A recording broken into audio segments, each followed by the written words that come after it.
ছিল যে আমি এইসব কথা জানার পর সহজেই ভুল পথে চলে যেতে পারতাম, আর ঠিক তাই হতে লাগল। আমারও সেই সব বিষয়ে আগ্রহ জন্মাতে লাগল। আমার কোনো ছেলের সাথে বন্ধুত্ব ছিল না, তাই যখনই আমি এমন কথা ভাবতাম আমার মাথায় নিজে থেকেই চাচার চিন্তা চলে আসত। তারপর আমি নিজেকে ঝাঁকিয়ে দিতাম এবং নিজেকে বলতাম, নন্দিনী, এসব কি তুমি এত বাজে কথা ভাবছ কেন? তিনি আমার চাচা। কিন্তু তারপর চাচার কথা এবং তার আচরণ আমাকে আরও উৎসাহিত করত। কিন্তু চাচার মনের কথা আমি তখনও জানতে পারিনি। কখনো কখনো আমার মনে হতো যে তিনিও হয়তো আমার সম্পর্কে এমনই ভাবেন, কিন্তু কখনো কখনো তার আচরণ আমার সাথে খুব কঠিন হয়ে যেত এবং তিনি আমাকে মনে করিয়ে দিতেন যে তোমার বাবা কত কঠিন, আর যদি তুমি কোনো ভুল করো তাহলে তোমার সাথে আমারও খারাপ অবস্থা হবে। তার এই কথা শুনে আমি নিজেকে নিয়ন্ত্রণ করতাম, কিন্তু বলে না যে যৌবন তো অন্ধ। যৌবন এমনই, যেমন শীতে আগুন জ্বললে হাত গরম করেই নেওয়া যায়। আমি যেই কলেজে যেতাম আবার সেই সব কথা শুনতে পেতাম। তারপর আমি কলেজ থেকে বাড়ি ফিরে এসে সেদিন আমি বন্ধুদের বলা কথা ভাবতে শুরু করেছিলাম। আমার চাচা যখন বাড়ি ফিরে এলেন তখন এসে বসে বললেন, নন্দিনী, এত গভীরভাবে কি ভাবছ? আমি চাচার দিকে তাকিয়ে বললাম, চাচু, তুমি জানো আমার বন্ধু আজ আমাকে কি বলেছে? প্রতিবারের মতো আজও আমি চাচার সাথে আমার মনের কথা শেয়ার করতে শুরু করলাম।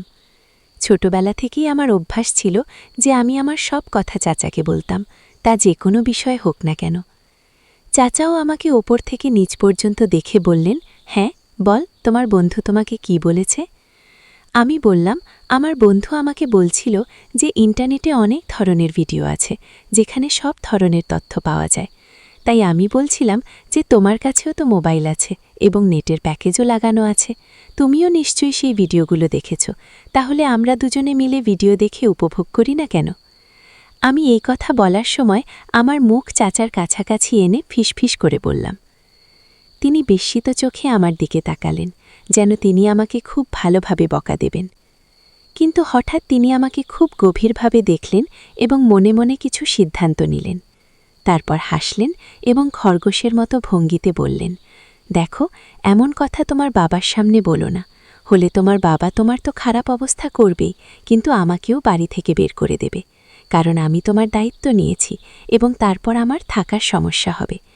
আর ভিডিও দেখার কথা হলে তুমি রাতে আমার ঘরে চলে আসবে, আমি তোমাকে সব ধরনের ভিডিও দেখাবো।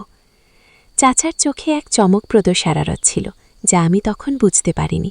তারপর চাচা তার ঘরে চলে গেলেন এবং আমি পড়াশোনা করতে বসলাম এবং আসন্ন সময়ের কথা ভাবতে লাগলাম। এখন আমার মন বইয়ে নেই, শুধু রাতে কি হবে তা নিয়ে ভাবছি। কিন্তু পড়াশোনা করাও জরুরি ছিল, কারণ পড়াশোনার ব্যাপারে চাচা খুব কঠোর।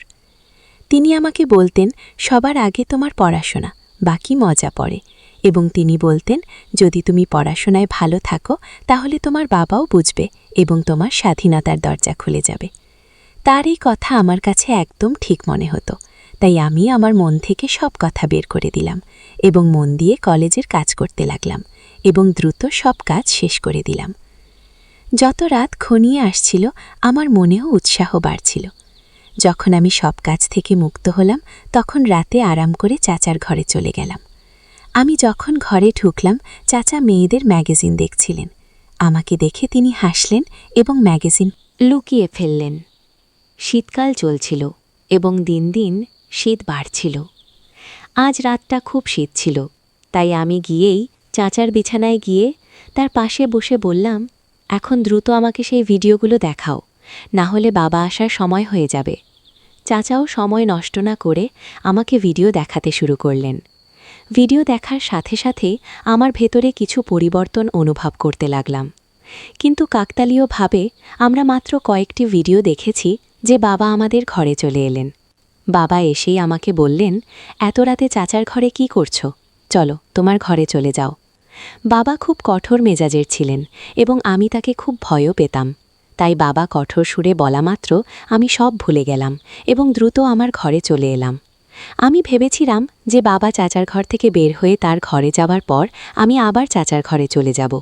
কিন্তু এই রাতে বাবার চাচার সাথে সম্ভবত কোনো জরুরি কাজ ছিল, তাই বাবা অনেকক্ষণ তার ঘরে বসেছিলেন এবং আমি অপেক্ষা করতে করতে ঘুমিয়ে পড়লাম। জানি না কখন বাবা চাচার ঘর থেকে চলে গেলেন। পরের দিন কলেজ থেকে ফিরে আমি অধীর আগ্রহে রাতের অপেক্ষা করতে লাগলাম, কারণ আমি যে কয়েকটি ভিডিও দেখেছিলাম তা নিয়ে আমি নিজেকে নিয়ন্ত্রণ করতে শুরু করলাম। যখন সময় হলো আমি চাচার ঘরে ভিডিও দেখতে গেলাম, কিন্তু কি, চাচা বললেন, আমি এখন অফিসের কাজ শেষ করছি, তুমি কিছুক্ষণ পরে আমার ঘরে চলে আসবে, আমি তোমাকে ভিডিও দেখাবে।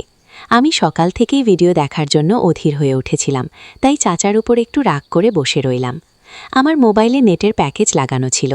এমন সময় একটি নতুন নম্বর থেকে আমার কাছে মেসেজ এলো। তার পাঠানো ছবি দেখে আমার চোখ বিস্ময়ে বড় হয়ে গেল। আমি তখনই সেই ছবিটি দেখছিলাম যে সেই লোকের মেসেজ আসতে শুরু করল। আমি বেশ রোমান্টিকভাবে চ্যাট করছিলাম। যেহেতু আমি ইতিমধ্যেই অধৈর্য ছিলাম, তাই আমিও একইভাবে উত্তর দিতে শুরু করলাম। তারপর আমার মনে হলো যে এই কথা আমাকে চাচুকে বলতে হবে। আমি তৎক্ষণাৎ চাচুর ঘরে গেলাম, কিন্তু তার ঘরের দরজা বন্ধ ছিল। তখন আমি আমার ঘরে ফিরে এলাম এবং সেই ছেলের সাথে একইভাবে কথা বলতে লাগলাম। আমি সেই সময় মোবাইলে মেসেজে কথা বলছিলাম। যখন আমি তাকে বললাম যে আমি তোমাকে দেখতে চাই এবং তাকে ভিডিও কল করতে বললাম, কিন্তু সেই ছেলে মানা করে দিল। সেই সময় আমি আমার ঘর থেকে বের হলাম। তখন আমার নজর চাচুর ওপর পড়ল। তিনি সেই সময় তার ঘর থেকে বেরিয়ে সিঁড়ি দিয়ে ছাদে যাচ্ছিলেন এবং তার হাতে মোবাইল ছিল। আমি অবাক হলাম যে তিনি রাতের এই সময় ছাদে কেন যাচ্ছেন। রাত 12টা বাজে, আমার ঘুম আসছিল না, কিন্তু আমার মাথায় এই সন্দেহ জেগেছিল যে নতুন নম্বর থেকে যে মেসেজ পেয়েছি সেটা কি চাচুই করছেন। যাই হোক, এই সব ভাবতে ভাবতে আমি চাচুর কথা ভেবেই ঘুমের রাজ্যে হারিয়ে গেলাম এবং একটা স্বপ্ন দেখলাম যেখানে চাচু আমার সাথে ছিলেন এবং বলছিলেন, এই কাজটা করো। ঠিক তখনই আমার ঘুম ভেঙে গেল। সকালে দেখলাম চাচুর মেজাজ খুব ভালো, তিনি আমার সাথে হাসি ঠাট্টা করছেন। এর আগে আমি কলেজে হেঁটে যেতাম, কিন্তু সেই দিন চাচু বললেন, আজ আমি তোমাকে কলেজে বাইকে করে নিয়ে যাব, তাই আমি তার সাথে চলে গেলাম। কলেজ শেষ হয়ে গেট থেকে বেরোতেই দেখি চাচু আগে থেকেই আমার জন্য অপেক্ষা করছেন। আমি সেদিন খুবই মনোমরা ছিলাম, কারণ আমার বন্ধু আমার ওপর রাগ করেছিল, আমাদের মধ্যে ঝগড়া হয়ে গিয়েছিল। রাস্তায় চাচু আমার মন খারাপের কারণ জিজ্ঞেস করলে আমি তাকে বললাম যে আমার বন্ধুর সাথে ঝগড়া হয়েছে এবং আমার মেজাজ খুব খারাপ। তখন চাচু বললেন, চলো তোমার মেজাজ ঠিক করে দিই। কী বলে চাচু সেখানে একটা বিরিয়ানির দোকানে থামলেন। তিনি জানতেন যে আমি বিরিয়ানি খুব পছন্দ করি। আমরা দুজনেই সেখানে বসে বিরিয়ানি খেলাম এবং কোল্ড ড্রিঙ্কও পান করলাম। চাচু সেখানেও আমার সাথে হাসি ঠাট্টা করছিলেন। এরপর আমি চাচুর সাথে বাড়ি ফিরে এলাম। সেই দিন বাবা মা বাড়িতে ছিলেন না, সম্ভবত কোনো আত্মীয় বিয়েতে গিয়েছিলেন। চাচু আমাকে জিজ্ঞেস করলেন, তুমি আমাকে আবার ভিডিও দেখতে বললে না কেন? আমি তাকে বললাম যে আমি আগেই দেখে ফেলেছি। চাচু হঠাৎ করে আমার দিকে তাকিয়ে বললেন, কেমন করে দেখলে? তোমার তো নেট প্যাকেজই নেই। তিনি কঠোর স্বরে জিজ্ঞেস করলেন।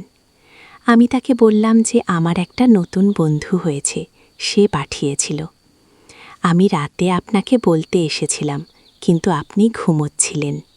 চাচু এটা শুনে গভীর চিন্তায় ডুবে গেলেন। তিনি বললেন, তুমি এখন যাও এবং কাপড় বদলে এসো। আমি আমার রুমে চলে গেলাম। যখন আমি আবার লাউঞ্জে ফিরে এলাম, দেখলাম চাচু আমার মোবাইলে কিছু খুঁজছেন। আমাকে তার দিকে আসতে দেখে চাচু আমার মোবাইল টেবিলে রেখে দিলেন। তারপর আমরা দুজনে মিলে খাবার খেলাম। খাবার সময় আমি চাচুর দিকে তাকালে মনে হচ্ছিল তিনি আমাকে অদ্ভুত দৃষ্টিতে দেখছেন। মনে হচ্ছিল তিনি আমাকে কিছু বলতে চাইছেন, কিন্তু বলতে পারছেন না। আমি মনে মনে ভাবলাম, চাচু এখনই বলে দাও না, আমি তোমাকে মানা করব নাকি। তারপর আমার নজর চাচুর মুখ থেকে সরে আমার মোবাইলের দিকে পড়ল, কারণ আমি আজও সেই অজানা ছেলের মেসেজের অপেক্ষায় ছিলাম। সে এখনও আমাকে মেসেজ করেনি, আর চাচুও কিছু বলতে যাচ্ছিলেন। ঠিক তখনই আমি মোবাইল তুলে নিলাম এবং নিজে থেকেই সেই নম্বরে মেসেজ করতে শুরু করলাম। কিন্তু চাচু আমার হাত থেকে মোবাইল কেড়ে নিলেন। আমার মনে হলো তিনি হয়তো ঈর্ষা করছেন। তখন চাচু বললেন, নন্দিনী, খাবার সময় মোবাইল ব্যবহার করা একদমই ভালো অভ্যাস নয়, তাই মোবাইল আমাকে দিয়ে দাও। কে বলে তিনি আমার মোবাইল তার কাছেই রেখে দিলেন। আমি তাড়াতাড়ি খাবার শেষ করে চাচুকে বললাম, এখন তো আমার মোবাইল আমাকে ফেরত দাও। তিনি বললেন, দেব, এখন তুমি বাসনগুলো গুছিয়ে আমার রুমে চলে আসো। আমি খুশি হয়ে গেলাম। মনে হলো এশার বসে আজ চাচু আমার ইচ্ছা পূরণ করবেন। আমি তাই করলাম। তাড়াতাড়ি বাসন গুছিয়ে কলেজের কাজও শেষ করলাম। রাত 11টা বাজে যখন আমি চাচুর রুমে গেলাম এবং বললাম, এখন তো আমার মোবাইল দাও, আমার সেই বন্ধুর সাথে কথা বলতে হবে। চাচু বললেন, আমার মাথায় খুব ব্যথা করছে, আগে আমার জন্য ভালো চা বানিয়ে দাও। আমি চা বানাতে চলে গেলাম।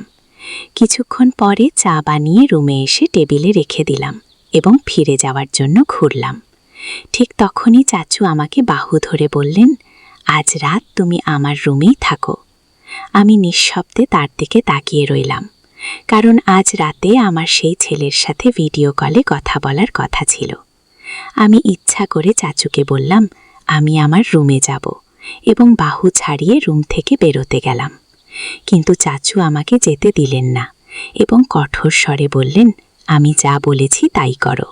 কে বলে তিনি আমাকে তার বিছানায় বসিয়ে দিলেন। আমি ভয়ে শুয়ে পড়লাম। তারপর সারা রাত চাচু আমার সাথে যে আচরণ করলেন তা আমি কখনো ভাবতেও পারিনি। তিনি অনেকক্ষণ আমার মোবাইল ব্যবহার করলেন এবং আমাকে ঘুমাতেও দিলেন না। রাত 12টা বাজে। তখন তিনি আমাকে বললেন, তুমি কি দেখতে চাও না যে সেই ছেলেকে, যে তোমাকে ভিডিও এবং ছবি পাঠায়? চাচুর কথা শুনে আমি খুব খুশি হয়ে বললাম, হ্যাঁ, আমি দেখতে চাই। চাচু আমার হাতে মোবাইল ধরিয়ে দিলেন এবং বললেন, দেখো এটাকে। তার ছবি দেখে আমার হুঁশ উড়ে গেল, কারণ সেই ছেলে আমার বন্ধুর বাগদত্তা ছিল। আমি বিস্মিত চোখে চাচুর দিকে তাকাতে লাগলাম। আমার চোখ থেকে অশ্রু বেরিয়ে পড়ল। তারপর চাচু বলতে লাগলেন, তুমি যখন আমাকে এই ছেলের সম্পর্কে বলেছিলে তখনই আমি বুঝে গিয়েছিলাম যে নিশ্চয়ই কেউ তোমাকে বোকা বানাচ্ছে।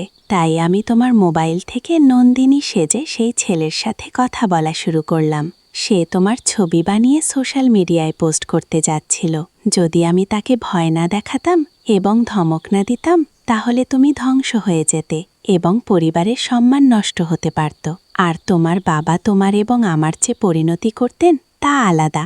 নন্দিনী মেয়ে, তোমার এই বয়স ভালো কিছু শেখার। এমন খারাপ কাজ থেকে নিজেকে দূরে রাখো। তুমি যখন আমার সাথে এমন কথা বলতে তখন আমি সেগুলোকে তোমার পাগলামি এবং মজাক হিসেবে ভেবে উপেক্ষা করতাম, কিন্তু পরে আমি বুঝতে পেরেছিলাম যে উপেক্ষা করার বদলে তোমাকে কোনোভাবে বোঝানো উচিত। তাই আমি তোমাকে কঠোরভাবে বোঝানোর বদলে তোমার সাথে বন্ধুত্ব বাড়িয়েছি।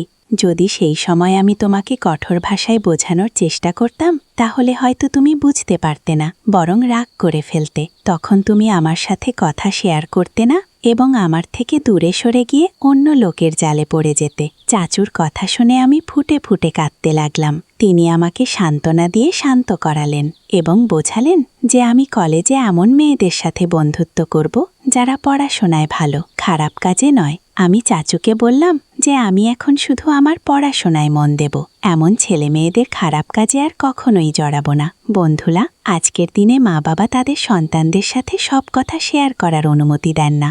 এটি তাদের সাথে খুব বড় অবিচার। বাচ্চাদের ভালো এবং খারাপ কাজের মধ্যে পার্থক্য শেখানো উচিত। আর কলেজে কোনো ধরনের কোনো হটকারিতা করা হলে তা মা বাবার সাথে শেয়ার করুন, যাতে ভবিষ্যতে আসতে পারে এমন সমস্যা থেকে বাঁচা যায়। সঠিক এবং ভুলের মধ্যে পার্থক্য শেখানো উচিত। তাদের প্রতিটি পদক্ষেপে নজর রাখা উচিত, যাতে নন্দিনীর মতো তাদের এবং তাদের পরিবারের সম্মান সুরক্ষিত থাকে। বন্ধুরা, এই গল্পে আপনার মতামত কি তা আমাদের কমেন্টে জানাবেন। ভিডিওটি ভালো লাগলে লাইক করুন, শেয়ার করুন, সাবস্ক্রাইব করুন। ধন্যবাদ।